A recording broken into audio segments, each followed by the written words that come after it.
El día de hoy vamos a concentrarnos, ¿verdad? O enfocarnos en decisiones. Este título se ha puesto así: Jesús ante la decisión de Pilato. Y vamos a ver el recorrido, o estamos viendo ese recorrido, ese tiempo, ese viaje, ¿verdad? De Jesús de Getsemaní hasta la cruz. Y ahorita, bueno, pues ya hemos visto acerca de cómo pues es traicionado, es tomado ahí en el huerto, ¿verdad? Es llevado ante los principales sacerdotes, es acusado, es juzgado por ellos culpable, pero ahora es llevado ante Pilato. Y bueno, otros evangelios también hablan acerca de este pasaje, así que en otros evangelios encontramos, por ejemplo, que es llevado también ante Herodes, ¿verdad? Es llevado primeramente con Anás, luego con Caifás, luego es llevado con Pilato. Pilato dice, ¿de qué hablaron? ¿De Galilea? Entonces es Galileo. Entonces le toca a Herodes, es otra jurisdicción, y lo manda con Herodes, ¿verdad? Regresa otra vez, ¿verdad? Herodes lo cuestiona, Herodes le pregunta, nada le contesta, ¿verdad? Y Herodes lo manda de regreso, así como diciendo, pues parece que no tiene tampoco de mi parte ningún delito. Y es regresado otra vez, retornado otra vez el Señor a la casa, digamos, oficial, ¿verdad? A la residencia oficial, por así decirlo, de Pilato. Y ahí está el Señor Jesús ante la decisión de Pilato. ¿Qué decisión va a tomar?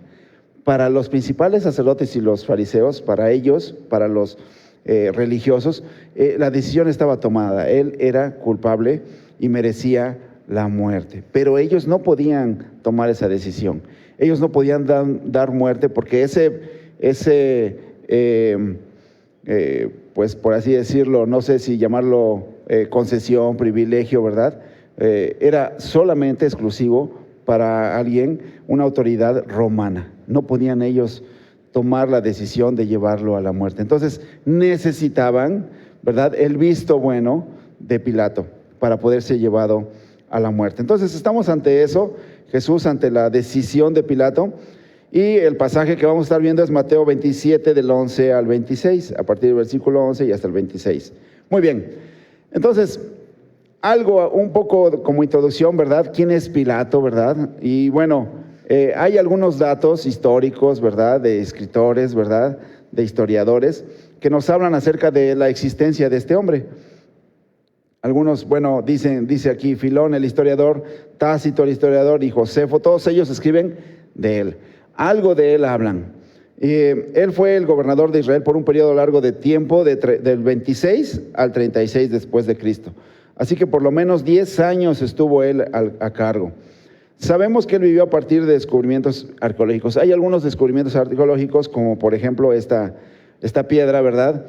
Que en 1961 los arqueólogos italianos la hallaron, ¿verdad? Y decía una inscripción que se atribuye a Poncio Pilato, el procurador romano que interrogó y juzgó a Jesucristo. Y la inscripción decía así: ese Tiberium, que significa Tiberium, o durante el reinado del emperador Tiberio, ¿verdad? Y bueno, abajito dice Poncio Pilato, el nombre de él, y el cargo que ocupaba: prefecto de Judea, prefecto o encargado. Bueno, en la Biblia encontramos como gobernador, ¿verdad? Y era el cargo que él tenía, en el área de Judea. Y bueno, aquí encontramos, esto confirma lo que dice la Biblia acerca de Jesús como un hecho histórico y corroborado por Tácito, el historiador y gobernador de Asia, quien dijo: Cristo, el fundador del nombre, fue ejecutado por Poncio Pilato, el procurador de Judea, durante el gobierno de Tiberio. Bueno, esta piedra fue encontrada. Igual algunos piensan, bueno, pues es que esta piedra pues confirma lo que la Biblia dice. Bueno, nosotros creemos que más bien la Biblia confirma lo que esa piedra dice. Es decir, la Biblia es verdad y esa piedra pudiera ser verdad, ¿verdad? Y lo que dice la Biblia, como estamos convencidos de que es verdad, pues le da, digamos, cierta autenticidad a esos hallazgos arqueológicos. Pero hay quienes piensan que más bien esa piedra pues corrobora lo que las escrituras dicen. Por si alguien las tenía como de dudosa, ¿verdad? Como dudosas. Bueno, entonces tenemos el testimonio de los historiadores y el testimonio de la arqueología. Él es un prefecto, un gobernador, un procurador y tuvo una responsabilidad múltiple. Y miren lo que hacía. Él dirigía el ejército romano, él recaudaba impuestos, él juzgaba asuntos relacionados con Roma. Y entonces era una combinación de líder militar, de líder administrativo y juez. Y era quien aprobaba, de hecho, a los sumos sacerdotes de Israel. Entonces, se les permitía a los judíos tener esas autoridades religiosas, pero con ciertas restricciones, ¿verdad? Bueno, y así es que llegamos al primer versículo de este pasaje.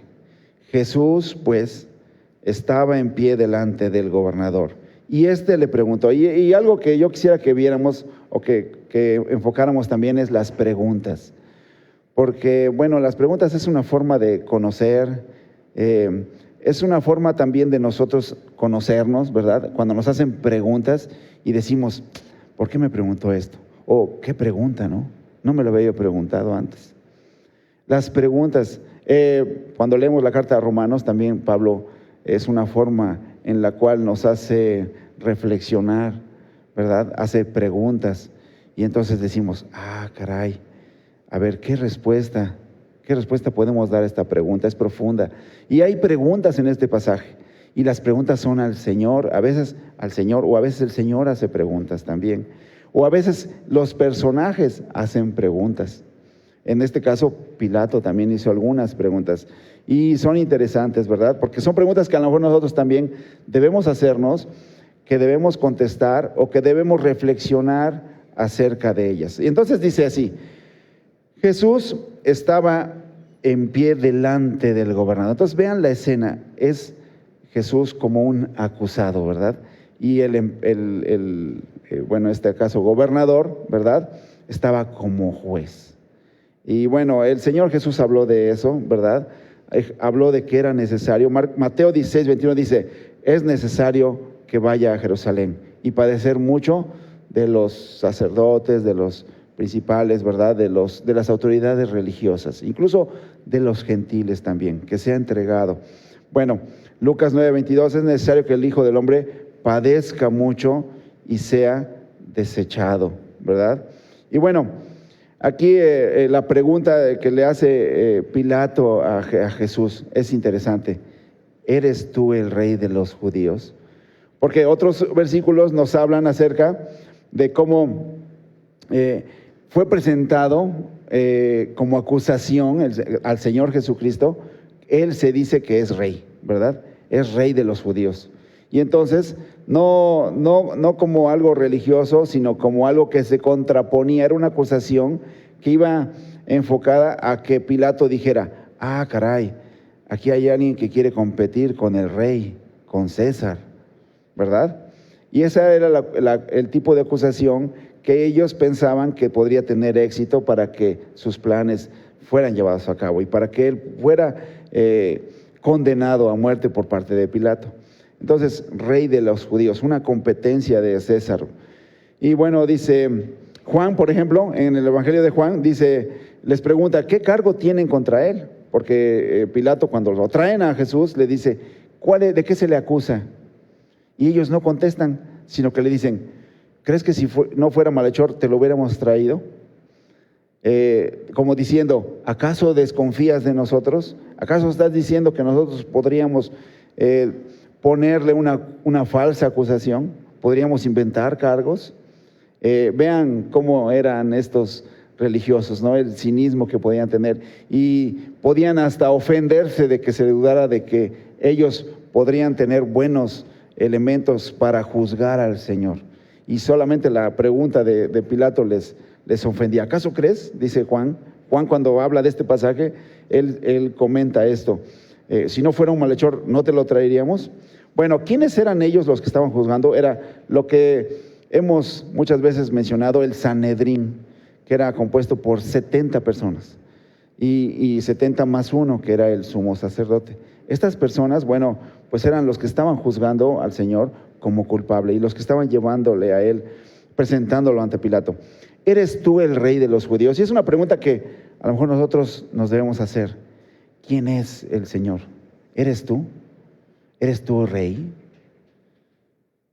Es la pregunta que nosotros podemos de alguna manera reflexionar. ¿Quién es para ti el Señor?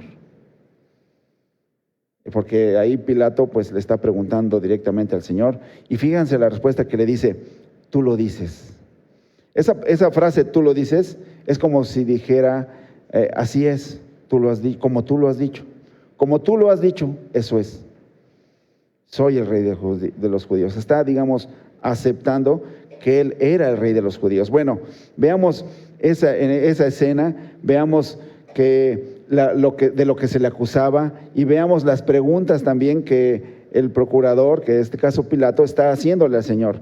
Bueno, pasamos al cumplimiento de las profecías. Esta parte, ¿verdad? Estos pasajes que estamos viendo, sobre todo los finales de los evangelios, contienen muchas profecías cumplidas, o es el cumplimiento de muchas de las profecías del Antiguo Testamento que hablan del Señor Jesús. Hay mucho cumplimiento. Bueno, uno de ellos es el Salmo 22, y el Salmo 22 dice: me han rodeado muchos toros, fuertes toros de Basán me han cercado, abrieron sobre mí su boca como león rapaz y rugiente, porque perros me han rodeado, me ha cercado cuadrilla de malignos. Habla de perros, habla de toros, habla de un león rapaz rugiente, su boca, ¿verdad?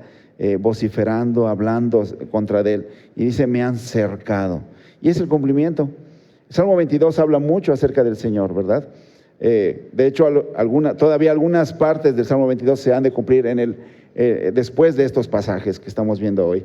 Así que, bueno, es solamente para que tengamos una idea de cómo se estaban cumpliendo aquellas profecías que hablaban del Señor, y hay cumplimiento de muchas de ellas en estos versículos o en estos capítulos que estamos viendo al final de los evangelios. Bueno, otro cumplimiento de las profecías. Dice el Salmo 2, vea cómo hace una pregunta: ¿por qué se amotinan las gentes y los pueblos piensan cosas vanas? ¿Qué es lo que causa que mucha gente se junte, verdad? ¿Qué es lo que causa que haya multitudes, que haya aglomeramientos, verdad? Que haya una congregación de mucha gente. Y es lo que está diciendo aquí el Salmo. ¿Por qué se amotinan las gentes y los pueblos piensan cosas vanas? ¿Cuál es la razón de que se junte la gente? Y dice el siguiente versículo: se levantarán los reyes de la tierra y príncipes consultarán unidos contra Jehová y contra su ungido. Y esa es la razón de muchas de las aglomeraciones. Aparentemente no. Aparentemente muchas aglomeraciones tienen otras causas. A lo mejor ellos piensan muy nobles, pero en realidad están en contra del Señor y en contra de sus enseñanzas, en contra de las verdades de la palabra. Muchas de esas. En este caso, por esa razón estaban unidos en contra del Señor, acusándolo y diciendo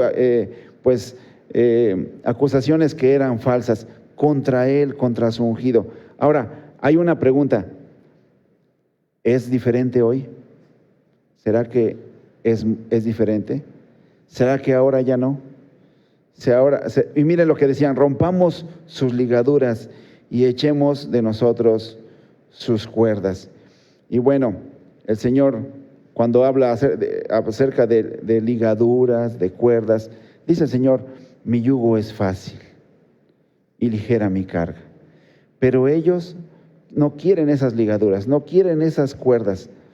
Tal vez prefieren a un verdugo que los sujeta de forma imperiosa, ser esclavos del enemigo. Prefieren eso que las ligaduras. Dicen: no las queremos. Los sacerdotes no querían al Señor, y no lo querían porque competía, sentían que era una competencia para ellos. Sentían que les robaba la atención del pueblo. Sentía que el pueblo admiraba más al Señor que a ellos. Sentían que competía por su fama, por su respeto, por su honra, etc. Pero bueno, veamos cómo también aquí se cumple una profecía. Dice el siguiente versículo, vamos con el siguiente versículo: y siendo acusado por los principales sacerdotes y por los ancianos, nada respondió. Ahora yo quiero que vean que Pilato quiero pensar que a menudo tenía este tipo de situaciones, de juicios, y le eran presentados distintos tipos de personajes y de cargos, de acusaciones. Y muchos, yo creo que se defendían algunos de manera feroz, de manera muy fuerte, muy agresiva, no lo sé, de diferentes formas, pero este acusado era único. Este acusado era singular. Yo creo que Pilato se dio cuenta de que era diferente a todos. Y miren, siendo acusado por los principales sacerdotes y por los ancianos, nada respondió. Pilato entonces le dijo, otra pregunta, ¿no oyes cuántas cosas testifican contra ti? Y esa es otra pregunta.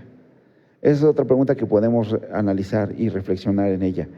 ¿No oyes cuántas cosas hablan mal de ti? ¿No oyes? Y no es eso, hermanos, a lo mejor algo que nos enciende, no es algo que nos provoca, no es algo que nos aturde, nos enoja, nos puede hacer perder los estribos, puede hacernos sacar palabras que no pensamos que podíamos decir. Pero este personaje, este acusado que está delante de Pilato, es distinto. Y miren lo que pasa con Pilato. Pero Jesús no le respondió ni una palabra, de tal manera que el gobernador se maravillaba mucho. No es posible. Lo están acusando. Quieren que yo lo mande a matar, lo condene, se los entregue para que lo maten. Y son un montón de gente. Tal vez ni con muchos malhechores se juntaba tanta gente, ¿no? Y en este momento había mucha gente ahí. Y él dice, no lo puedo creer. No puedo creer que esta persona no se defienda. No puedo creer que no responda. ¿No oyes? ¿No oyes lo que hablan mal de ti? Y dice que se maravillaba. Y es un ejemplo el Señor allí, el no contestar. Él confiaba en la justicia de Dios. Él sabía que no era por causa de él, ¿verdad?, que estaba allí. Nosotros hoy lo sabemos, que no era por la culpa de él. No era por su pecado, no era por su maldad. Era por la nuestra que estaba allí. Y no contestaba. Y bueno, cumplimiento de profecía, gracias. Hay un cumplimiento de profecía en este pasaje. Fíjense lo que dice aquí. Isaías 53:7. Angustiado él y afligido, no abrió su boca. Como cordero fue llevado al matadero y como oveja delante de sus trasquiladores. Enmudeció y no abrió su boca. Estaba predicho hasta la conducta del Señor, de cómo iba a responder a esas acusaciones, estaba dicho, el silencio del Señor. Y bueno, uno a veces tiene que interpretar, ¿verdad?, a las personas, y uno interpreta las palabras, ¿verdad?, interpreta las emociones, pero hay que interpretar a veces los silencios. ¿Qué quería decir el Señor con ese silencio? ¿No le pasa, por ejemplo, hermano o hermana, ¿verdad?, que está su cónyuge y dice, ¿y por qué no habla? ¿No? ¿Y por qué no dice nada? Pues, ¿qué se trae? Si siempre me dice, si siempre contesta, ¿ahora qué le pasa? ¿Sí? Y es algo que nos mueve a decir, bueno, ¿por qué no habla? ¿Por qué no dice nada? Los silencios a veces también son una manera, a veces Dios habla, a veces Dios guarda silencio, a veces Dios nos deja, pero no quiere decir que Dios no está pensando algo, no quiere decir que Dios realmente no está comunicando algo. Dios te está comunicando algo con su silencio, algo comunica. Yo me acuerdo cuando dice la Biblia que unos de sus discípulos que eran los hijos del trueno, ¿verdad?, le dicen al Señor, pues manda que llueva fuego y que los consuma a todos. Y el Señor no les contestó nada. Se pasa a lo que sigue, ¿no? Se pasa el versículo y rompe. No hay nada que contestar a eso, ¿verdad? Dice un dicho por ahí que a palabras necias, oídos sordos. Puede ser, ¿verdad? Pero el Señor no contesta a veces esas necedades. Entonces, aún en sus discípulos, ¿verdad? Por supuesto que nosotros a veces también pudiéramos estar pidiéndole al Señor que haga algo que está fuera de toda prudencia y cordura. Bueno, pero el silencio de Dios enmudeció. Pilato había visto a muchos ahí ser juzgados, pero ninguno como este. Este acusado era diferente. Y miren, dice también el Sofonías 3:17, Jehová está en medio de ti, poderoso, Él salvará, se gozará sobre ti con alegría, callará de amor, se regocijará sobre ti con cánticos. Imagínense si el Señor hubiera hablado, si el Señor se hubiera defendido. Él podía decir todo acerca de todos. Dice la Biblia que Él está preparado para juzgar los secretos de los hombres. Él sabe tus secretos, sabe mis secretos. Él puede contestar, Él puede defenderse, sabe todo de todos. Los más íntimos secretos, aquellas cosas que tú guardas, ¿verdad?, en tus pensamientos, en tu corazón, lo sabe el Señor. Él podía haberlo hecho, pero dice la Biblia aquí, callará de amor. Guardó silencio para que Él pudiera ser condenado. No estaba ahí por causa de su maldad, estaba por causa de la nuestra. Vea, entonces se cumplen ahí esas profecías. Ahora viene una costumbre. Es algo pues que causa extrañeza, no sé por qué razón, ¿verdad? Tal vez porque la Pascua pues era una fiesta que el pueblo judío celebraba acerca de su liberación, de cómo salió de Egipto, cómo el Señor lo liberó.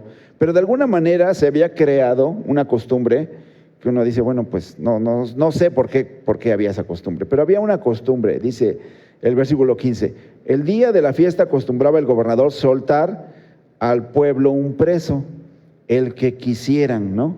El que quisiesen. Ustedes el preso que quieran. Era común que en ese tiempo hubiera revueltas de parte de los judíos. No estaban conformes los judíos con los romanos, no los querían. Ellos no querían tener el yugo de Roma en su cabeza, ¿verdad?, en su cuello. Ellos deseaban ser liberados. De hecho, por eso esperaban un Mesías no como el Señor, sino uno que los liberara de los romanos, del yugo de los romanos. Ahora, había una costumbre y soltaban un preso y ellos escogían. Entonces, puede uno pensar que de esos presos que eran tomados en las revueltas, ¿verdad?, ellos escogían uno y lo liberaban. Y liberaban a uno de esos que eran tomados ahí en esas revueltas. Dice, y tenían entonces un preso famoso. Había alguien que era famoso. Y bueno, yo puse aquí a este hombre porque este señor, no sé si algunos vieron esa película, pero hace muchos años. Pero este es Anthony Quinn, el que hizo la película de Barrabás. Y bueno, ese señor era famoso también, y el preso del que estamos hablando era un preso famoso. Entonces, todos sabían acerca de Barrabás o conocían de sus fechorías. Era un preso famoso, pero también era un malhechor famoso. Todos sabían que era un malhechor. Y bien, entonces nos están diciendo que había una costumbre. ¿Qué significa Barrabás? Fíjense lo que significa Barrabás, hijo del Padre. Bueno, los romanos de esa manera yo creo que buscaban congraciarse de alguna manera con el pueblo judío que era problemático en cierta forma, podemos decirlo. Era difícil de gobernarlo, ¿verdad? Y de alguna manera buscaban que hubiera cierta paz, ¿verdad? Cierto control en ese gobierno. Bueno, esa era una costumbre. Nosotros también tenemos de alguna manera costumbres, ¿verdad? Algunas inexplicables como esta, ¿verdad? Algunas sin ninguna razón. De alguna manera se le indultaba, ¿verdad?, a ese preso y se le liberaba, aunque fuera un malvado, en este caso como era Barrabás. Bueno, pero de alguna manera vean la figura de Barrabás, ¿no? El hecho de que hubiera alguien malvado, probadamente, ¿verdad?, certificadamente como un malhechor, que iba a ser liberado, pero que era necesario que alguien ocupara ese lugar. Ese lugar tenía que ser ocupado. Había dos, ¿verdad?, Jesús y Barrabás. Y entonces uno tenía que ocupar ese lugar. Esa cruz estaba, digámoslo así, hecha para Barrabás, pero alguien tenía que ocupar esa cruz para poder quitar a esa persona. Entonces podemos pensar en la sustitución. Y bueno, pues seguimos con la motivación. Reunidos pues ellos, les dijo Pilato, otra pregunta: ¿a quién queréis que os suelte? ¿A Barrabás o a Jesús? Y le añade un ingrediente, llamado el Cristo, o sea, como diciendo, es el ungido, es el Mesías, al que le llaman así. Pensando, creo yo, que tenía pocos días que lo habían aclamado, ¿se acuerdan? Entrando a Jerusalén, y todos decían, Hosana, ¿verdad? Bendito el que viene en el nombre del Señor, y lo aclamaban, era aclamado por el pueblo. Entonces, pensando, creo yo, Pilato, que si le decía a ellos, pues, ¿les puedo soltar a él?, lo iban a elegir. Pues se equivocaría, ¿verdad? Dice, porque sabía que por envidia le habían entregado. Y aquí hay la motivación, yo le puse así la motivación porque uno tiene que tener claro cuál era la razón, independientemente de que estamos viendo el hilo de la historia que ya estaba hecho por el Señor, profetizado. Uno puede ver los ingredientes, ¿verdad?, que van haciendo que todo eso vaya preparándose.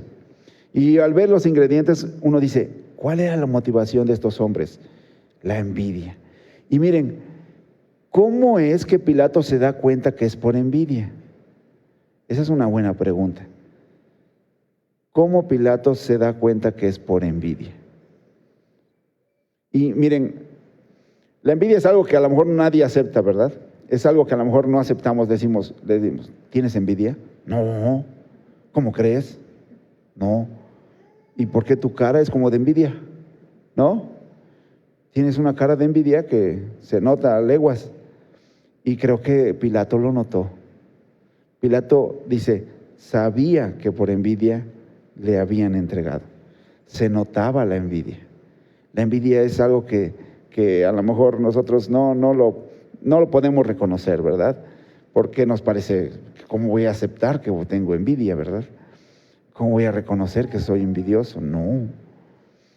Pero era notable, no creo que alguien se lo haya dicho, creo que era evidente, al no ver él una causa así evidente, una evidencia real, ¿verdad? Dice, ¿por qué lo están entregando? Ah, ya sé, es por envidia. Bueno, es algo que debemos nosotros checar, porque, bueno, hay un proverbio y hay muchas partes en la Escritura donde podemos ver la envidia, el daño que hace, las relaciones. ¿Qué estamos dispuestos a hacer por envidia? Pues hasta entregar al Señor Jesús. Hasta eso, nada más. Podemos hacer cualquier cosa por envidia, si dejamos que la envidia no se tome lugar en nuestro corazón. Y podemos pensar en personajes bíblicos incluso de envidia. No sé si se acuerdan, por ejemplo, Raquel y Lea eran hermanas y había envidia. O José y sus hermanos. Es que la envidia no solamente está entre personas desconocidas o poco conocidas, está en la familia, está entre dos hermanas o entre los hermanos José y sus hermanos, o entre Caín y Abel. ¿No había envidia? Envidia. Y hermanos, la envidia puede estar hasta en los esposos. Usted dice, a ver, pregúntese por un momento, ¿usted envidia a su esposo? ¿O usted, hermano, envidia a su esposa? Usted va a decir, no, ¿cómo crees? No, pero a lo mejor no se ha dado cuenta que a veces hay comentarios que dicen, pero a ti de niño te dieron todo. Y yo desde los 12 años tuve que trabajar. A ti te consintieron, tú fuiste hija única. Y yo no, éramos 5 hermanos. Y había que partir en 5 un pan. ¿Se da cuenta? ¿Aún entre esposos pudiera haber envidias? Pues sí, Sí, pudiera haber envidias hasta en esposos, entre hermanos. Ah, a ti te compraron todo. Ya cuando tú naciste, mi papá ya te podía comprar lo que querías. Pero cuando yo nací, pues ni pañales me compraban. Todo me rozaba yo. Puede haber envidia en todo. ¿Se da cuenta? La envidia puede estar en todo y en todas las personas. Dice el proverbio, el corazón apacible es vida de la carne, mas la envidia es carcoma de los huesos. Y el problema es que no te deja tranquilo. El problema es que no puede, mire, la envidia hace algo, no te deja disfrutar lo que sí tienes. Te impide disfrutar y agradecer lo que sí tienes, lo que Dios te ha dado a ti, lo que tú tienes de manera única y especial. Y estás viendo al otro lado, lo que otro tiene. Pero lo que tú tienes y lo que Dios te ha dado y que es irrevocable y que te lo ha dado a ti, no lo puedes disfrutar, se lo puedes agradecer al Señor. La motivación, la envidia. Miren lo que dice Romanos, un consejo. Gozaos con los que se gozan, llorad con los que lloran. Gozaos con los que se gozan y llorad con los que lloran. Y a veces yo digo que es más fácil llorar con los que lloran. Pero a veces nos cuesta trabajo gozarnos con los que se gozan. A ver, piensen por un momento, el que queda en segundo lugar en la Fórmula 1, que se goce con el que quedó en primer lugar, con el que le ganó. Gózate con los que se gozan. O tú quedaste fuera de la carrera, no te tocó. Tú no quedaste en la lista para la universidad. Gózate con el que sí quedó. Gozaos con los que se gozan. Es difícil, ¿se da cuenta? Es difícil. La envidia se aloja allí. Y solamente cuando vemos y nos centramos en el Señor es que podemos hacerlo. Dice, unánimes entre vosotros, no altivos, asociándonos con los humildes. No seáis sabios en vuestra propia opinión. Muy bien. Ahora, una advertencia. En medio de todo este panorama, en medio de todo este hilo de historia, ¿verdad? Una advertencia es como un paréntesis, como algo sacado no sé, hasta parece una película.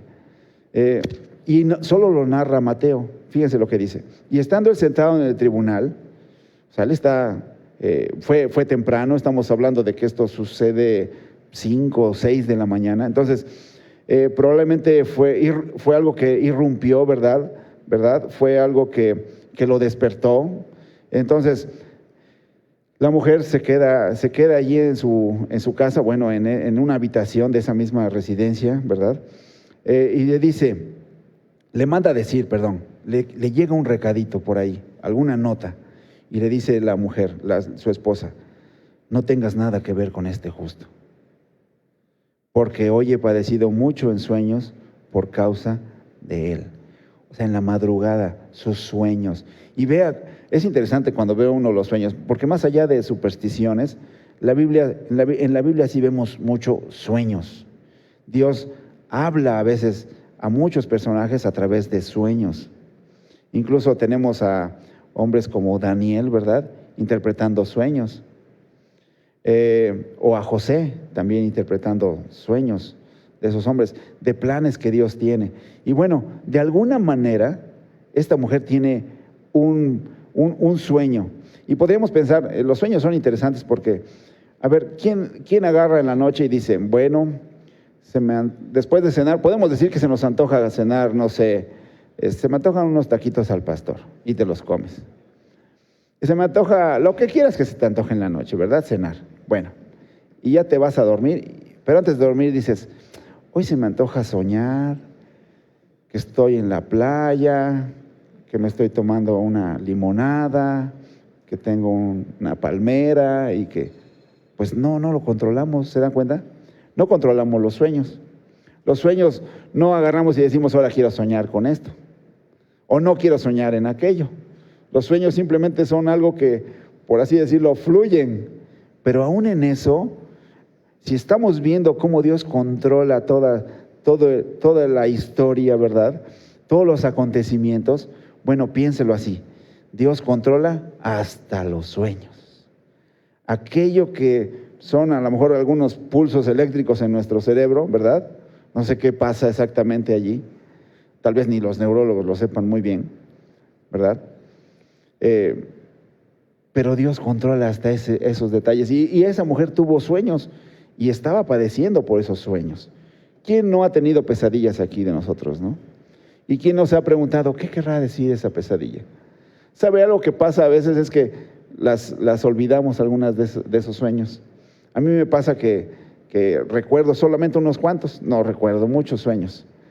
Es algo que a lo mejor a mucha gente le pasa. Pero esta mujer tuvo un sueño especial y ese día, ¿se da cuenta? Ese mismo día en que su esposo estaba juzgando a un hombre, ahora, vea el calificativo que le da a esa mujer. En medio de algo de lo que podemos admirarnos, ¿no? Los religiosos que tenían las escrituras dicen, este es un malhechor, ¿verdad? Pilato, pues duda, está preguntando, está indagando, no encuentra nada, pero esta mujer dice, ese es un justo. ¿Se da cuenta? La claridad de ese dato, de ese adjetivo, es justo. Y no tengas nada que ver. Que es algo interesante porque alguien podría decir, ¿cómo debo ver al Señor? ¿Qué hago con el Señor? Ya sé, el Señor pues es justo, es un profeta, es maestro, es respetable, es admirable, pero no quiero tener nada que ver con Él. ¿Se da cuenta cómo también ese consejo, no tengas nada que ver? Es decir, no lo tomes en cuenta, mejor Él allá y yo acá, entre más lejos mejor, no tengas nada que ver. Y eso, bueno, uno puede pensar, eso me aleja ni siquiera voy a tomar una decisión, pero eso ya es una decisión. Dice, no tengas nada que ver con ese justo, porque hoy he padecido mucho en sueños. Esta mujer, pues según algunas historias, dicen que se llamaba Claudia Prócula.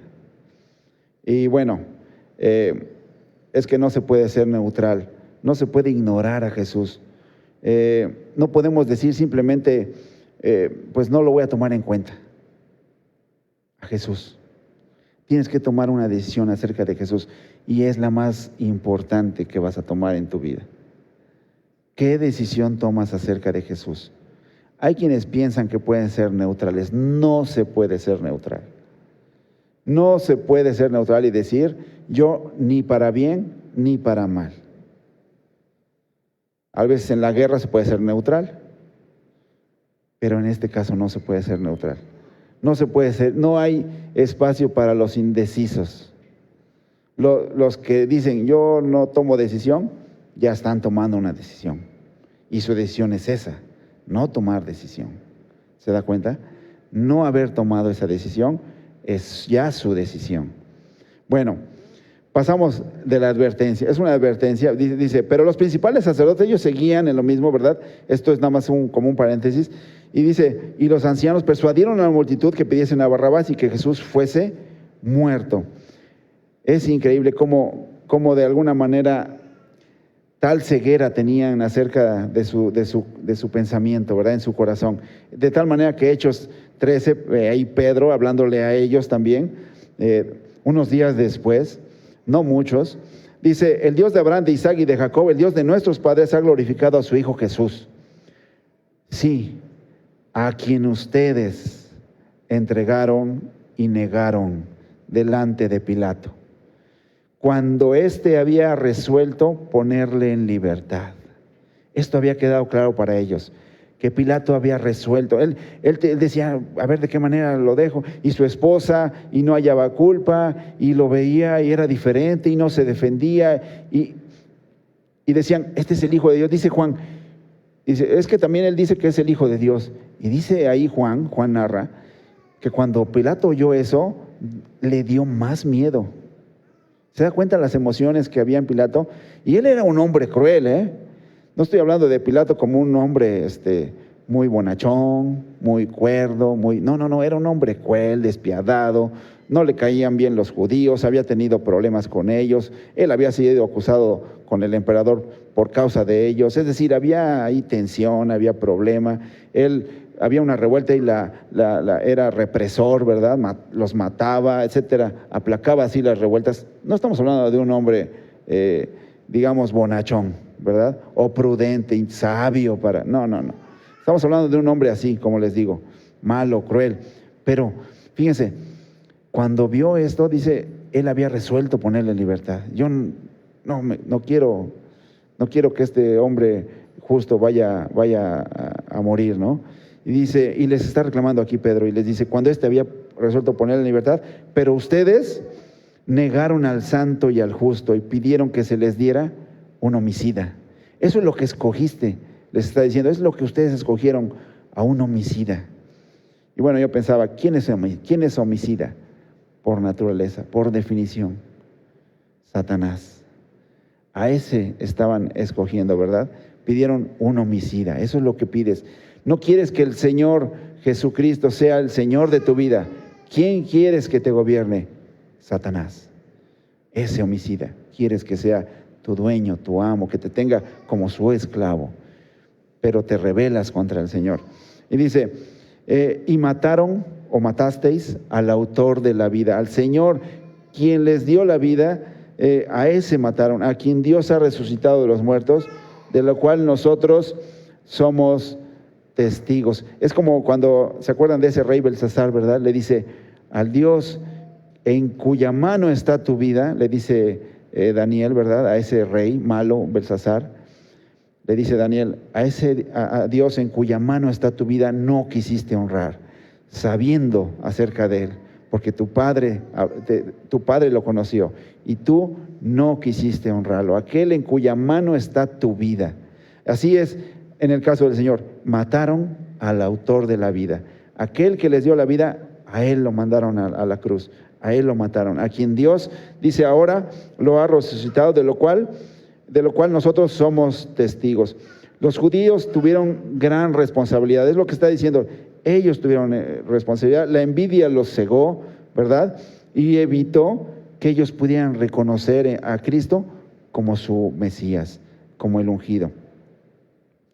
De alguna manera le está quitando culpa a Pilato. Le está diciendo, ustedes, aunque ese hombre no quería, pero ustedes lo obligaron o lo convencieron de que lo hiciera. Aunque no lo creo que no tuvo responsabilidad, porque finalmente él tomó esa decisión. Y respondiendo el gobernador les dijo, ¿a cuál de los dos queréis que os suelten? Fíjense cómo va el hilo. Ahora, la pregunta es, ¿a cuál de los dos quieren? ¿A Barrabás?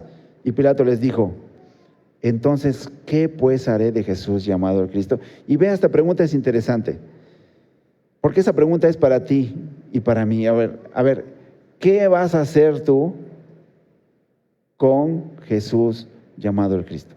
¿Qué voy a hacer? Y Pilato les está cediendo esa decisión, está diciendo, a ver, ustedes díganme, ¿qué debo hacer con Cristo? Pero la pregunta es personal, ¿tú qué vas a hacer con Cristo?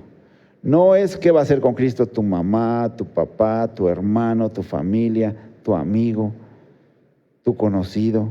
Es qué vas a hacer tú con Cristo. Pero Pilato está diciendo, a ver, ustedes díganme, pueblo, ¿qué hago con Cristo? Y esa es una pregunta interesante que debes responder. ¿Qué vas a hacer con Cristo? ¿Qué vas a hacer hoy con Cristo? Está delante de ti, te está hablando, está a la puerta, llama, está tocando, se está anunciando su evangelio. ¿Qué vas a hacer tú con Cristo? Y es algo que también nosotros hacemos, de alguna manera cada día lo obedecemos o lo desobedecemos, o lo rechazamos, o lo despreciamos, como él fue de su pueblo, menospreciado, desechado. ¿Qué vas a hacer hoy con Cristo? Esa es la pregunta. ¿Qué haré pues, dice Pilato, de Jesús llamado el Cristo? Ahora, ¿qué respondió el pueblo? Crucifícale. Y yo creo, aquí una lección interesante, nunca cedas esa decisión. Nunca dejes que otro tome esa decisión. o que otro te incline por una mala decisión en este sentido de qué vas a hacer con Cristo. Que sea tu decisión, que seas tú el responsable, porque finalmente Dios te pedirá cuenta de esa decisión y no se la va a pedir a los demás, te la va a pedir a ti, te la va a pedir a ti, de manera personal, no al que está a tu lado, no a aquel que te manipula, que te aconseja, que a lo mejor te orilla a tomar una decisión. Romanos 5:8 dice, y aquí podemos ver el amor de Dios, ¿no? Dios muestra su amor para con nosotros en que, siendo aún pecadores, Cristo murió por nosotros. Bueno, y seguimos. Y el gobernador les dijo, pues qué mal ha hecho, pero ellos gritaban aún más, crucifícale, crucifícale. Era la Pascua, era el momento de la fiesta de gratitud, era el momento de pensar en la liberación, pero ellos estaban allí buscando, ¿qué? La muerte del justo, de Jesús. Jesús, nuestro sustituto. Hay algunos versículos que nos hablan acerca de la sustitución. Y dice 2 Corintios 5:1, al que no conoció pecado, por nosotros lo hizo pecado, para que nosotros fuésemos hechos justicia de Dios en él. Dice Isaías 53:5, mas él herido fue por nuestras rebeliones, molido por nuestros pecados, y el castigo de nuestra paz fue sobre él, y por su llaga fuimos nosotros curados. Como dice alguien, él toma lo nuestro y va a la cruz. Nosotros tomamos de él y vamos al cielo y tenemos vida eterna. Él toma lo nuestro y va a la cruz, pero nosotros tomamos de él y tenemos salvación.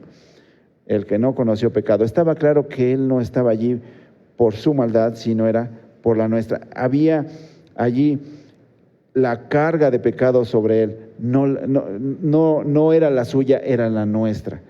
Viendo Pilato que nada adelantaba, sino que se hacía más alboroto, tomó agua y se lavó las manos. Y esta es una figura, ¿verdad? Es algo que hacían, por ejemplo, Deuteronomio 21 dice que cuando había un muerto que no sabían quién lo había matado, ¿verdad? Tenían que tomar una becerrita, hacían un ritual, por así decirlo, y decían, Señor, nosotros se lavaban las manos y decían, Señor, nosotros somos libres de ese asesinato, de ese crimen. Lo tenía que hacer los ancianos de la ciudad más cercana a donde era hallado ese muerto, y no se sabía quién era el asesino. Entonces tenía que ser libre esa ciudad de esa sangre. Por eso es que se hacía ese ritual. Tal vez de allí era tomado, pero vean cómo Pilato quiere con eso evadir responsabilidad. Él la tenía, la responsabilidad. Y algo interesante es que si Dios te ha dado una responsabilidad, si Dios te ha encargado algo, no hay forma de que la evadas. No, es decir, puedes evadirla, pero eso no significa que no seas responsable. Es decir, no puedes cederla, no puedes delegar esa responsabilidad. Te va a pedir cuentas el Señor a ti. Este hombre Pilato, de alguna manera, quiere, delante del pueblo, porque era una persona que le importaba, digámoslo así, quedar bien con las personas, era una persona que le gustaba satisfacer a los demás, ¿verdad? Y de esa manera asegurar su puesto también. Este hombre se lavó las manos delante del pueblo y dijo, yo soy inocente de la sangre de este justo, allá ustedes. Pero aún con eso, no era inocente de eso. Aún con eso, él podía haber dicho, no, él es inocente y no se va a crucificar. Pero ahora, pensemos también, ¿no? ¿Qué hubiéramos hecho nosotros? ¿No? A veces está ahí la culpa de Pilato y habrá quien dice, pues es que él dio la autorización para que fuera crucificado el Señor. Él fue el que se los entregó para que lo mataran. Pero uno puede pensar, ¿y qué hubieras hecho tú? ¿Y qué hubiera hecho yo?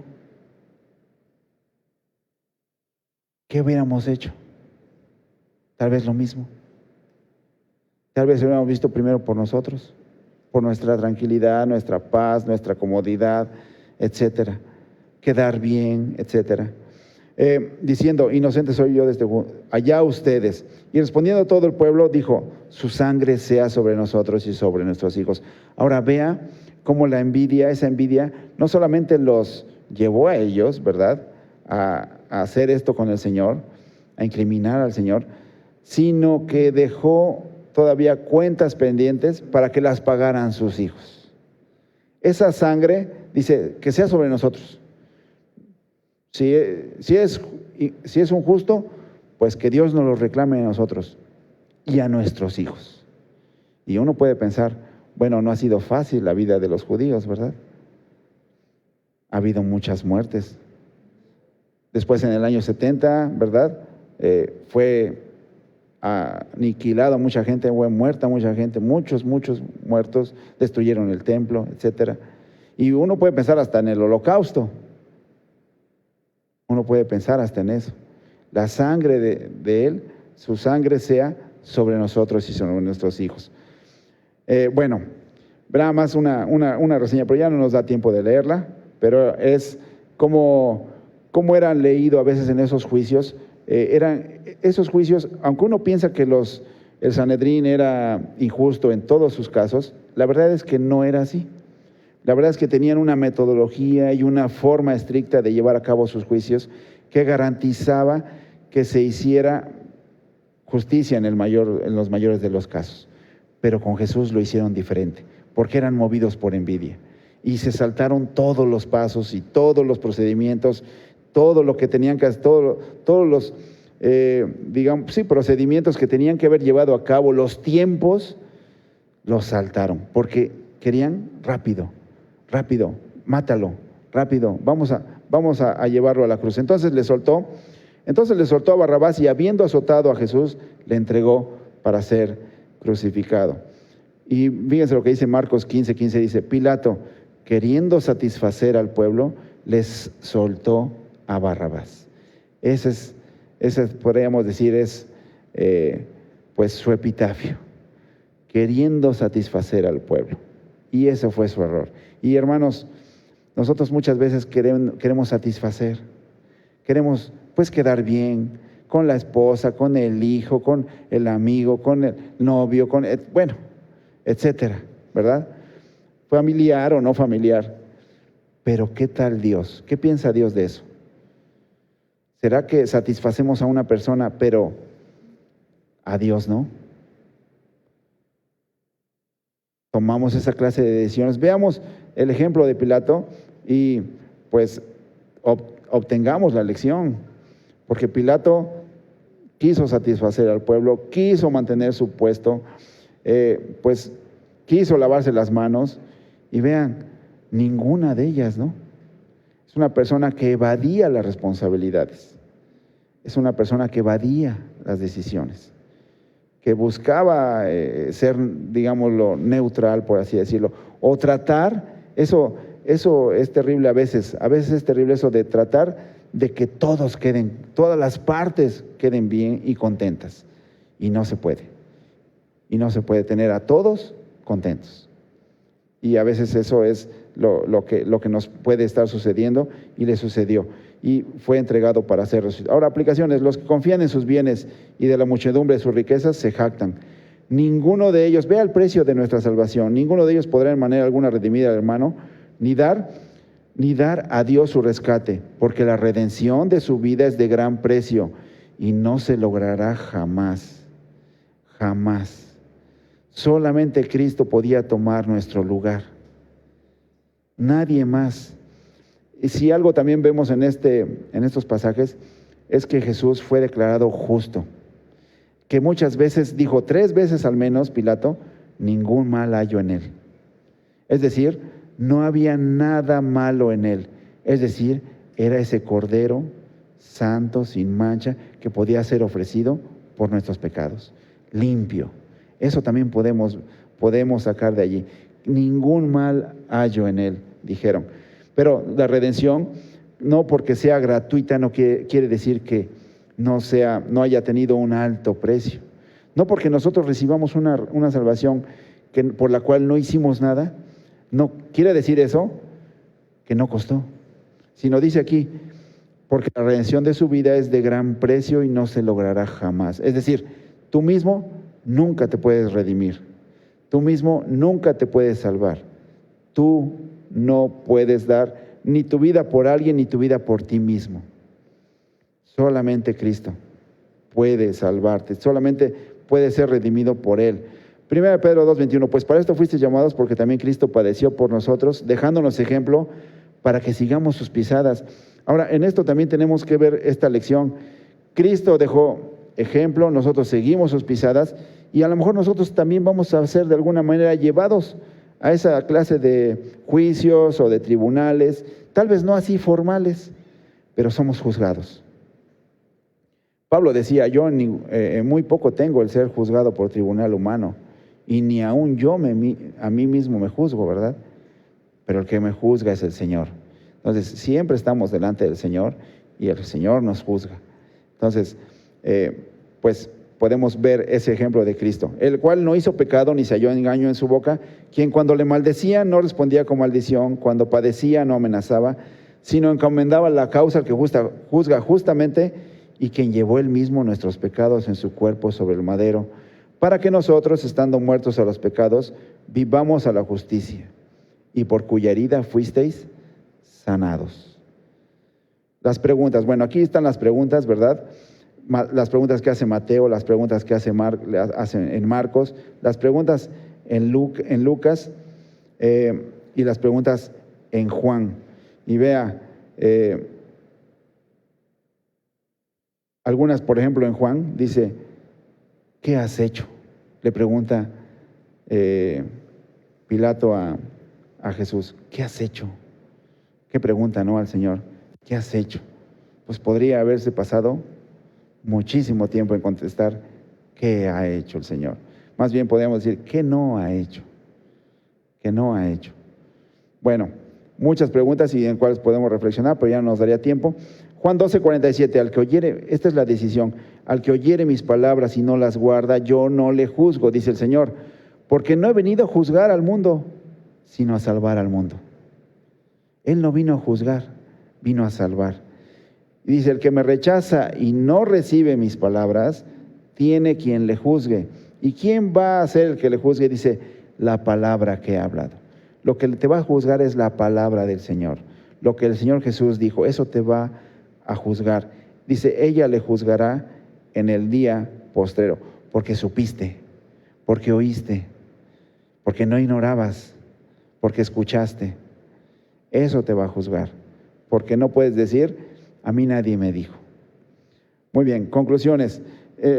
Algunos pasajes que nos ayudan a concluir. Hechos 4:27, porque verdaderamente se unieron en esta ciudad contra tu santo Hijo Jesús, a quien ungiste, Herodes y Poncio Pilato, con los gentiles y el pueblo de Israel, todos, autoridades, Herodes y Poncio Pilato, gentiles y el pueblo de Israel.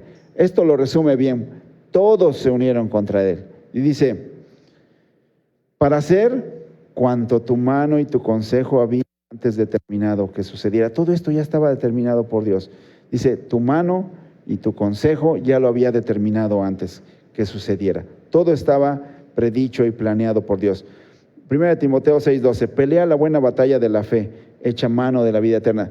Este pasaje nos habla acerca de lo que pasó con Jesús y Pilato, y dice, a la cual asimismo fuiste llamado, le está hablando Pablo a Timoteo, habiendo hecho la buena profesión delante de muchos testigos, habiendo hecho la buena profesión delante de muchos testigos, es decir, habiendo testificado delante de testigos. Tú lo hiciste, le está diciendo Pablo a Timoteo. Y después le dice en el 13, te mando delante de Dios que da vida a todas las cosas y de Jesucristo, que dio testimonio de la buena profesión, ¿delante de quién? Delante de Poncio Pilato. Fue para testimonio incluso ese juicio. Está diciendo, el Señor Jesús dio testimonio de esa buena profesión delante de Poncio Pilato. A ellos les quedó claro quién era Jesús, si era malhechor o no, por qué estaba allí, que él era rey, ¿verdad? Él le dijo, yo soy rey, pero no, no es mi reino de aquí, ¿verdad? Si mi reino fuera pues mis súbditos hubieran peleado, ¿verdad? Pero este no es mi reino, su reino es espiritual. Entonces, vea, hubo esa profesión de fe delante de ese hombre. Y bueno, pienso, para terminar ya, ¿Qué decisión tomamos? Pilato, después de todo, tomó una decisión, y la decisión fue entregarlo. Y la decisión fue quererse lavar las manos y con eso no querer quedar implicado. Y su decisión fue quedar bien con el pueblo, querer quedar bien con los sacerdotes, con los religiosos, querer quedar bien con todos. Esa fue su decisión. Ahora, ¿cuál es la tuya? Y pienso en esta pregunta: ¿qué haré entonces? ¿Qué hago entonces con Jesús? ¿Qué hago?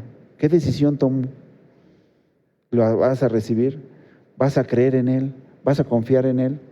¿Vas a creer que Él es el Señor, el Rey? ¿O vas a decir, no, sí creo que lo seas, tal vez como un acto mental nada más, pero no lo tomo? No quiero que reines en mi vida, no quiero que tengas que ver conmigo. Tal vez como esa mujer, no quiero tener nada que ver contigo. No quiero que te inmiscuyas en mis asuntos. Solamente te respeto y te quiero lo más lejos posible. Pero esa es la decisión que cada uno toma. Vamos a orar.